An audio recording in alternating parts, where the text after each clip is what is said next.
Donald Trump finally got his summit with Vladimir Putin.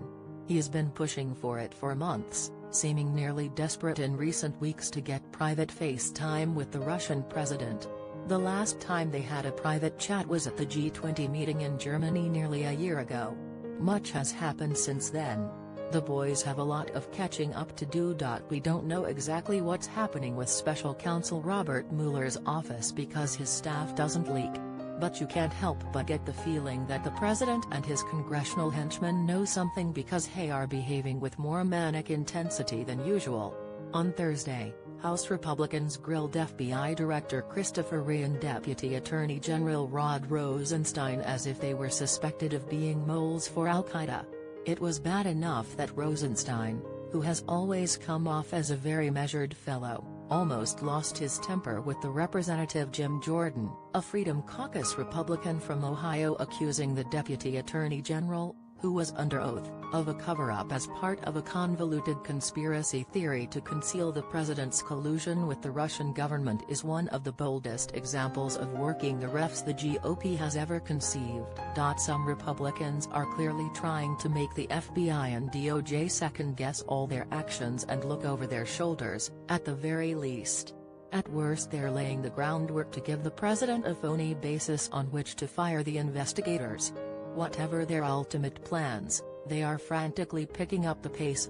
President Trump tweeted this before the hearing. Russia continues to say they had nothing to do with meddling in our election. Where is the DNC server, and why didn't shady James Comey and the now disgraced FBI agents take and closely examine it? Why isn't Hillary/Russia being looked at?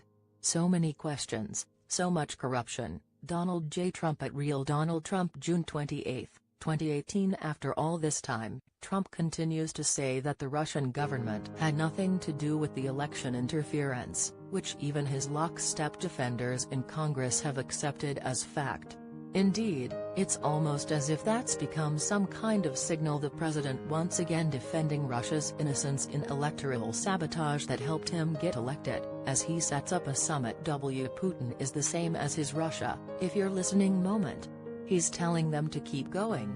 He's rooting them on. Chris Hayes at Crystal Hayes, June 28, 2018. Considering the pressure Trump is under from the Mueller investigation, scheduling a summit with Putin and defending him publicly is a bizarre strategy unless he needs to communicate something. But he seems almost desperate to deliver something as well. It was also odd that Trump stood on the White House lawn on his way to the G7 summit in Canada and, with no prompting, declared that he wanted Russia back in the group. This wasn't on the agenda or near the top of anyone's list of important issues. Again, Trump is under investigation for possibly conspiring with the Russian government, so it is extremely peculiar that he would bring this up unless he felt compelled to do it. He discussed it again at the meeting, and apparently that was more contentious than we knew at the time. Axios has reported that Trump said of the upcoming NATO meeting, "It will be an interesting summit. NATO is as bad as NAFTA.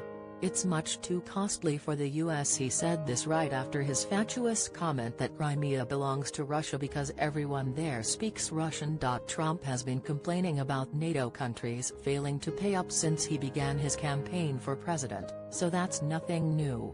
According to the New York Times, he is under the misapprehension that there is some NATO treasury to which members owe dues, and that allies are behind on their payments.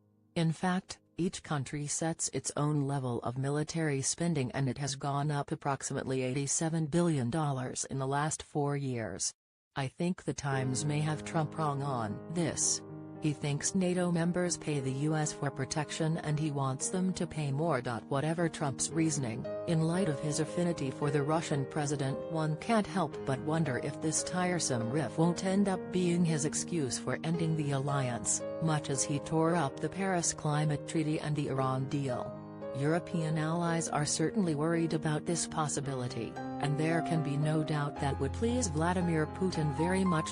That's not the only deliverable Trump has been trying to collect in advance of the big meeting.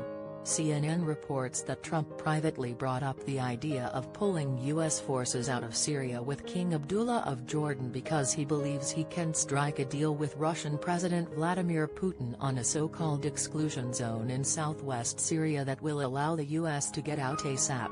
This would no doubt please Syrian President Bashar al-Assad.